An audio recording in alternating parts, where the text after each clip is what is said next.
I don't know if you all know who I am. I'm from Green Gulch Farm. My name is Furyu Schroeder. I'm the abiding abbess at Green Gulch Farm. It's very nice to be here. This is my home temple. First time I came to Zen Center, I sat on these tatami mats and listened to talks. So it's always a little strange to be on the other side, but very, very happy to be here. So in the spirit of the season, I want to share with you a story that I read for the children's program at Green Gulch a couple of Sundays ago, and it's called The Gift of Nothing. So this story, according to People magazine, is a sweet tale with a Zen message. So maybe you know these characters. The cartoonist Patrick McDonald does, I think Mutz is the name of his series. It's been around for a long time. And these two characters, there's a dog and a cat, and the cat's name is Mooch, and the dog is Earl. It was a special day. There were two houses in the snow. And Mooch, the cat, wanted to give his best friend Earl a gift. But what to get him? He had a bowl. He had a bed. He had a chewy toy. Squeak. He had it all. Mooch thought and thought, what do you get someone who has everything? Poor Mooch. I don't know if you can see these pictures with question marks all over his head. And then he finally just kind of laid there. And then all of a sudden, nothing, he says. He would give Earl the gift of nothing. But in this world, filled with so many somethings, where could he find nothing? So he looked all around the house. Mooch often heard Frank say that there was nothing on TV. But as far as Mooch could tell, there was always something on TV. Blah, blah, blah. Mooch often heard Doozy and her friends say there was nothing to do. But as far as Mooch could tell, everybody was always doing something. They're having a little snowball fight here. Millie came home from the store and said, there was nothing to buy. So Mooch went shopping. And here he is, probably at Nordstrom's. I'm not sure where that is, but everything's for sale. Mooch looked up and down every aisle. He found many, many, many somethings. The latest this, the newest that. But as far as he could tell, nothing was not for sale. So Mooch went home, very discouraged, and sat on his pillow. Sound familiar? And he just stayed still, as cats often do.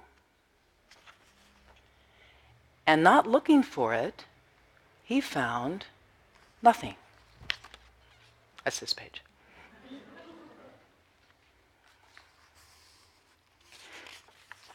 So he went and got a box and put nothing in it. Then Mooch thought, maybe Earl deserves more than this. So he got a bigger box. Now that's plenty of nothing. And then Mooch carried the big box across to his friend's house.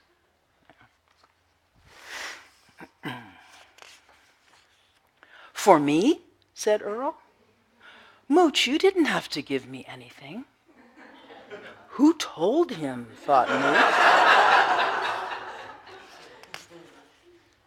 Earl opened Mooch's gift.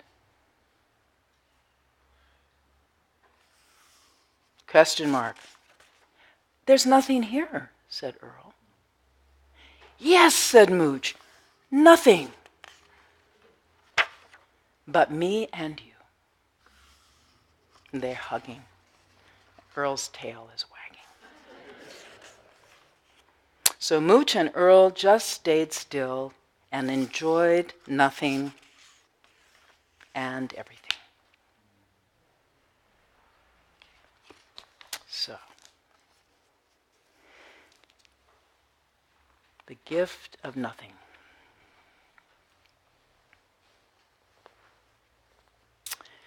So there's another kind of a story.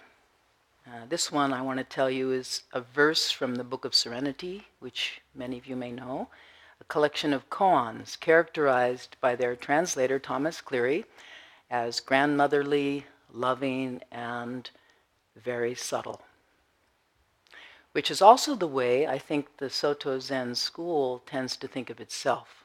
Grandmotherly, loving, and very subtle. So here's the verse. Source and explanation variously are all made up. Passing to ear from mouth, it comes apart. Planting fields, making rice, ordinary household matters. Only those who have investigated to the full would know. Having investigated to the full, you clearly know there is nothing to seek. Zhifeng, after all, didn't care to be granted the title of Marquis. Forgetting his estate, he returned, same as fish and birds, washing his feet in the Changlang River, the hazy waters of autumn. So I like this verse for a couple of reasons. The mention of planting the fields reminds me of Green Gulch in the summer, and making rice of our next delicious meal. Knowing there's nothing to seek reminds me of this children's story that I just read to you, The Gift of Nothing. Nothing other than knowing that there is nothing to seek. Knowing that we are already present, already complete, and already together. I also like this line about passing from ear to mouth, it comes apart. Passing from ear to mouth, it comes apart. Just like what I'm saying right now. There really is nothing to say. Nothing that lasts for very long. And then it comes apart. But somehow we don't seem to mind hearing the same old stories told over and over again. So I'm going to tell you one of my favorite ones that has to do with giving. Giving is a very important concept in our Zen training program. And in Sanskrit, this word giving is dana, often referring to the offerings, usually of food or robes or medicine that were given by the laity to the monks to support their practice. And that kind of giving is still very important. The giving that is at the heart of our Buddhist teaching and understanding, however, has to do with giving ourselves, just as Mooch gave himself to his friend Earl. And in order to do that, we first have to understand who we truly are and what it is we truly have to give. And there's another line from the poem about that. We have to investigate to the full. Investigate to the full. So giving is the first of what are called the 6 perfections. And these can also be thought of as the Bodhisattva training program, the 6 perfections or the 6 Paramitas. The program was given a very simple language by the Buddha so that anyone could understand and practice it. So the 6, maybe you know them already: giving, the first; morality or ethics; patience; enthusiasm; concentration; and wisdom. And these 6 can also be thought of as antidotes or antibodies to what the Dalai Lama calls our pathological emotions. Pathological emotions are greed, hate, and delusion. Giving conquers greed, patience conquers hate, and wisdom conquers delusion.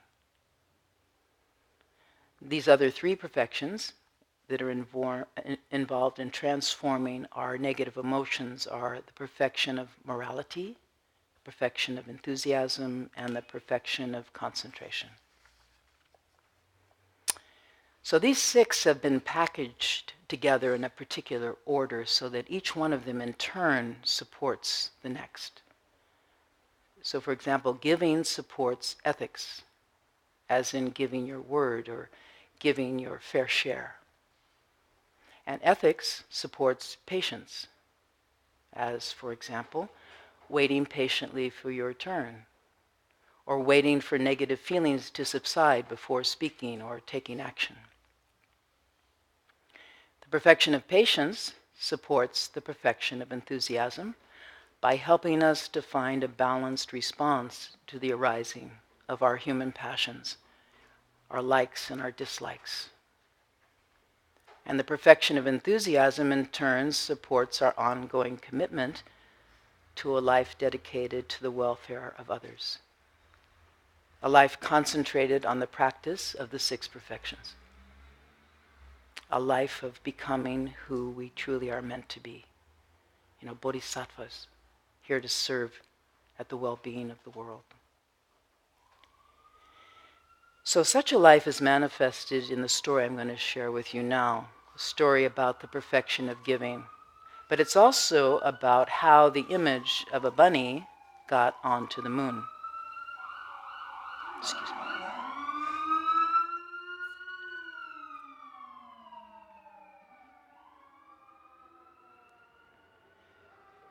These are not sounds we ever hear at Green Gulch, like a fire engine that close.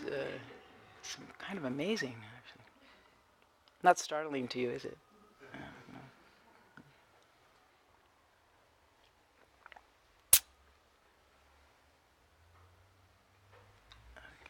So when I first came to Zen Center, it's been almost 4 decades now, I was told there was going to be a full moon ceremony up on the roof of this building. And I'd been coming here for maybe a year or so, just going downstairs to the Zendo and then going home.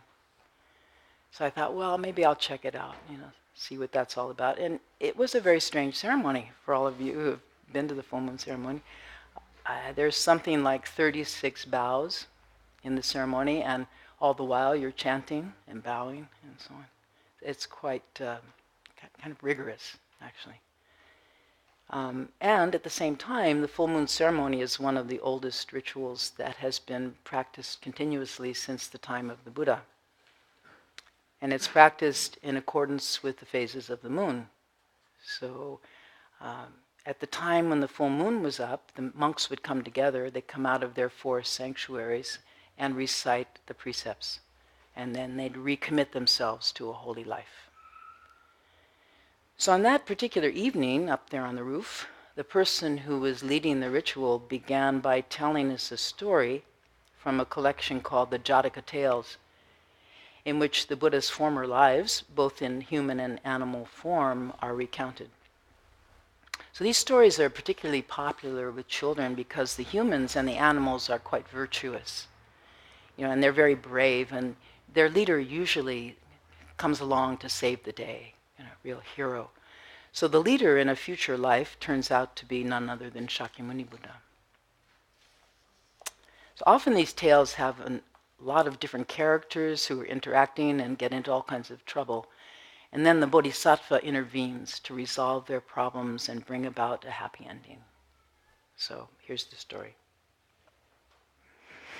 Once, long, long ago, a monkey, an otter, a jackal, and a rabbit resolved to practice charity on the day of the full moon, believing a demonstration of great virtue would earn them a great deal of merit.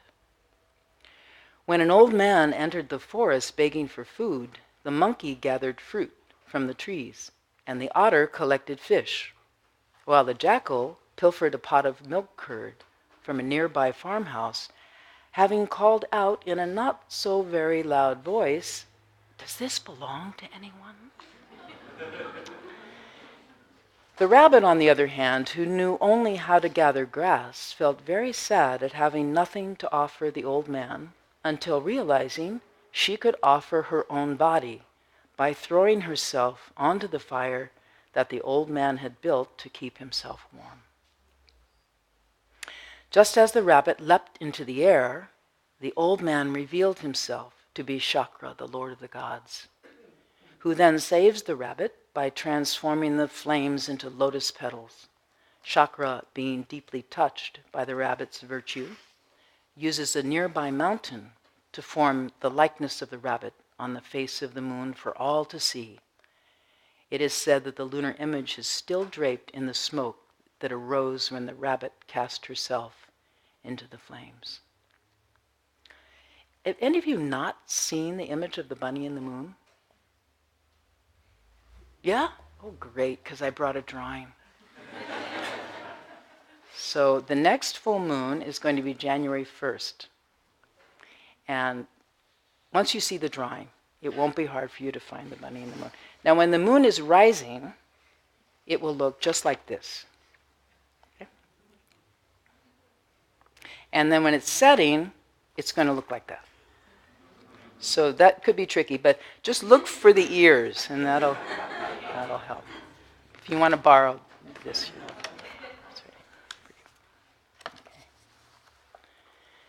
So anyway, the story of the Bodhisattvas giving her life for the welfare of another had a very big impact on me at the time in my own life when I was kind of worn out from trying to get something or someone who would make me truly happy.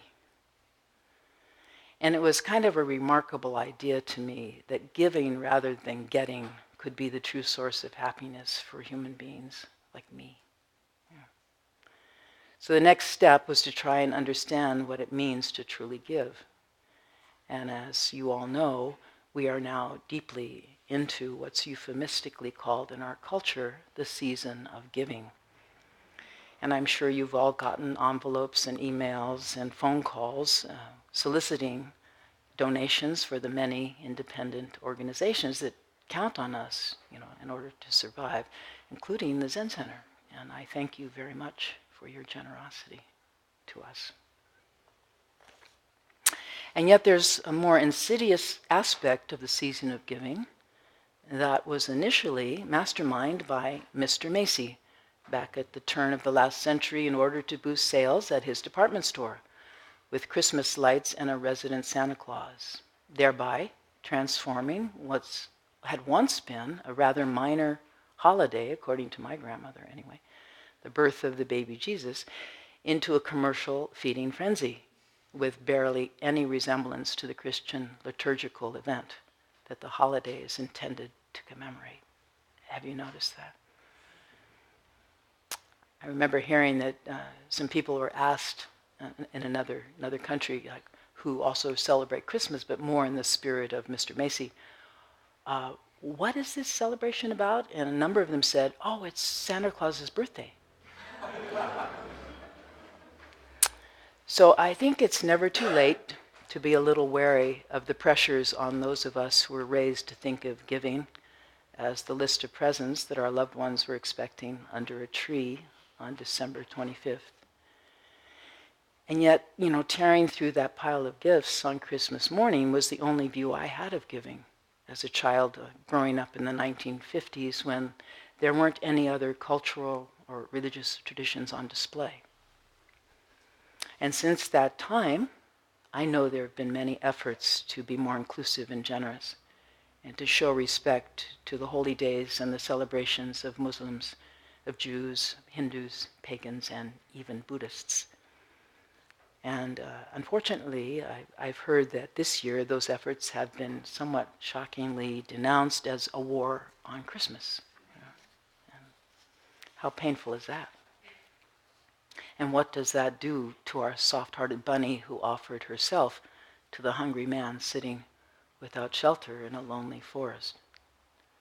I think maybe what we're seeing and fearing is a war on kindness and generosity and honesty and compassion, a war on virtue itself.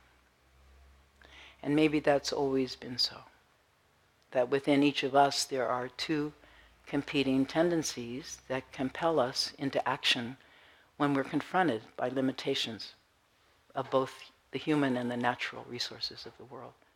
Limitations of finances, limitations of parking spaces, of fresh water, fresh air, fresh produce.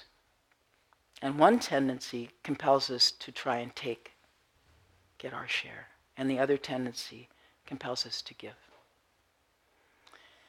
So that's where the practice and training of the Bodhisattva begins, when we begin to recognize our own behaviors, our own pathological conditioning of greed, hatred, and ignorance, which on one hand leads us to ever greater selfishness, and on the other hand, toward a more just and generous life. So one way to approach the practice of giving is to look at the other side of giving, the opposite tendency we have, which is possessiveness and taking. And I think, unfortunately, that may come a little more naturally to us, It seems like that, like my toys, my mommy, my home.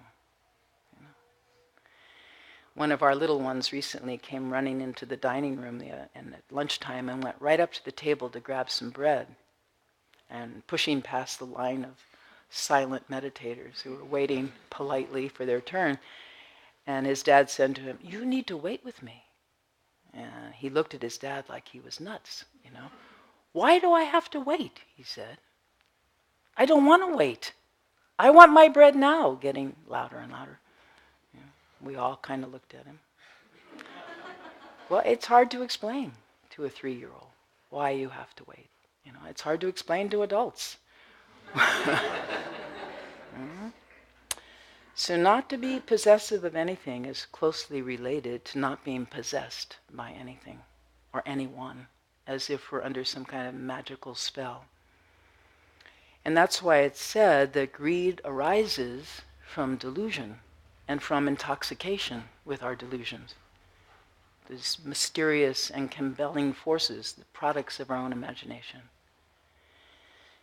It seems as though there's some kind of dream that's dreaming us, at times turning into a nightmare.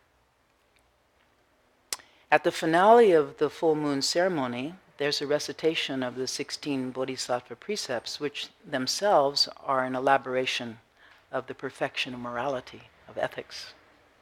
And among those precepts is this one: I vow not to be possessive of anything. Followed by a teaching verse written by Dogen Zenji.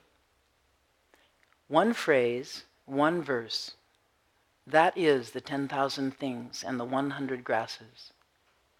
One dharma, one realization, is all Buddhas and ancestors. Therefore, from the beginning, there has been no stinginess at all. One phrase, one verse, that is the 10,000 things and the 100 grasses. One dharma, one realization, is all Buddhas and ancestors. Therefore, from the beginning, there has been no stinginess at all. In the dictionary, possessive is defined as showing a desire to own things and an unwillingness to share what one already owns. And greedy is defined as showing an intense and selfish desire for things, especially for wealth and power. So this precept of not being possessive of anything is primordial in that it brings my attention to the most basic ideas I have about myself and about my possessions. My hands and my car, my daughter, my community, my opinions, my understanding, my country, right or wrong. Great wars are being fought to acquire or defend what I say belongs to me. That mass movement of delusional human beings that is totally terrifying the world as we speak. So as soon as we vow not to be possessive, that vow acts kind of like a radioactive isotope. And inside of our bodies, it causes a kind of impulse or a little shimmering, as we grasp onto that which we have said we will not do. We get near to killing, when we get near to stealing or lying or sexualizing, we kind of feel something start to happen there. I said I wouldn't do that. Here I am. So that's how the prohibitory precepts are designed. They're designed to create a reaction inside of us. Yeah. So in this way, we can actually begin to see how we humans are built to seize the day. Our eyes and our ears, our nose, our mouth, our hands go right after whatever is right in front of us. It's how we're designed. Can I eat it? Can I make love to it? Can I take it home for later? Yeah. We're grabbers by design.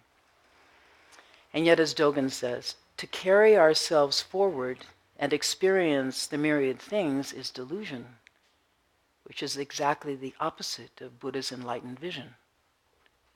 That the myriad things come forward and experience themselves is awakening.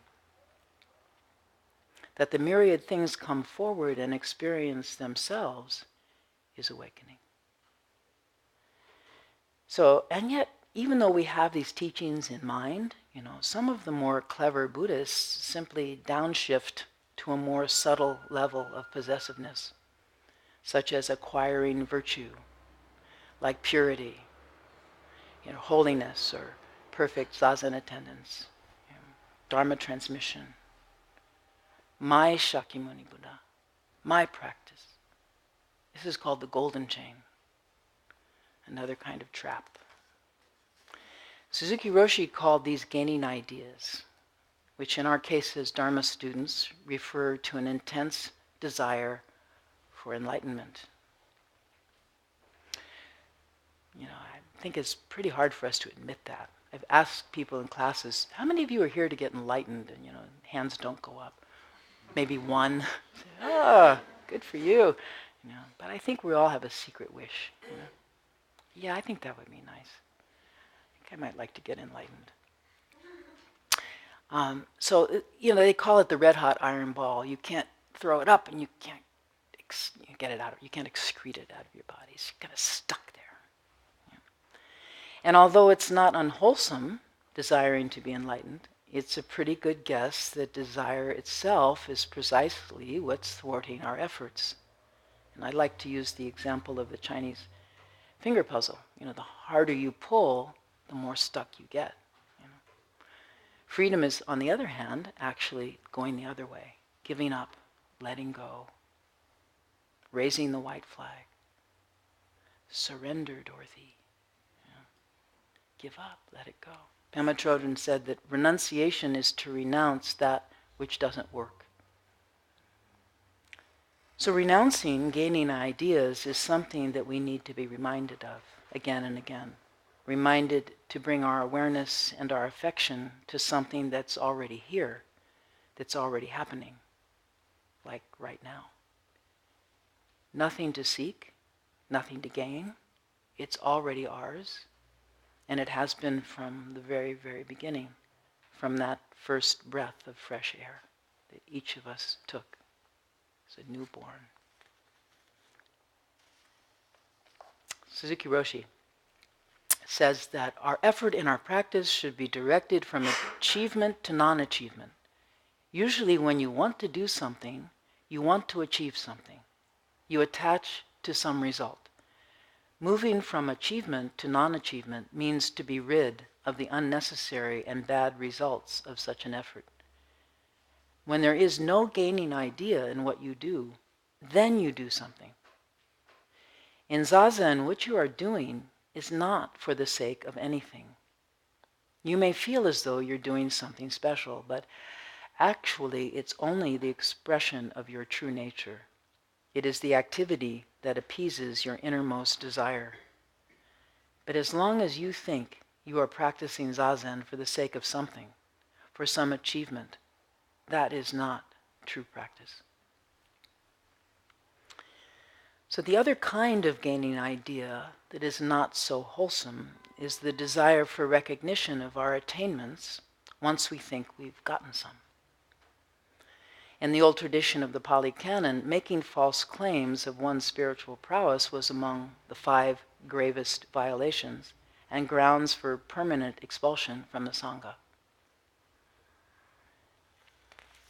So I think the best advice I give to anyone is wait for your friends and teachers to tell you how you're doing and whether there's any cause for celebration yet or not. And fortunately for all of us in the Soto Zen tradition, the celebration of one's enlightenment generally takes place long after you're dead. In the last 20 years or so, Zen Center has started including a much softer version of the prohibitory precepts, or the grave precepts, during certain ceremonies, such as weddings or baby blessings. And they're called the 10 clear mind precepts. So they're the same as the 10 statements, prohibitory statements, but they're given as affirmations rather than as prohibitions. For example, the complement to not being possessive of anything is the practice of generosity. Knowing how deeply our lives intertwine, I vow to be generous in all material and spiritual matters.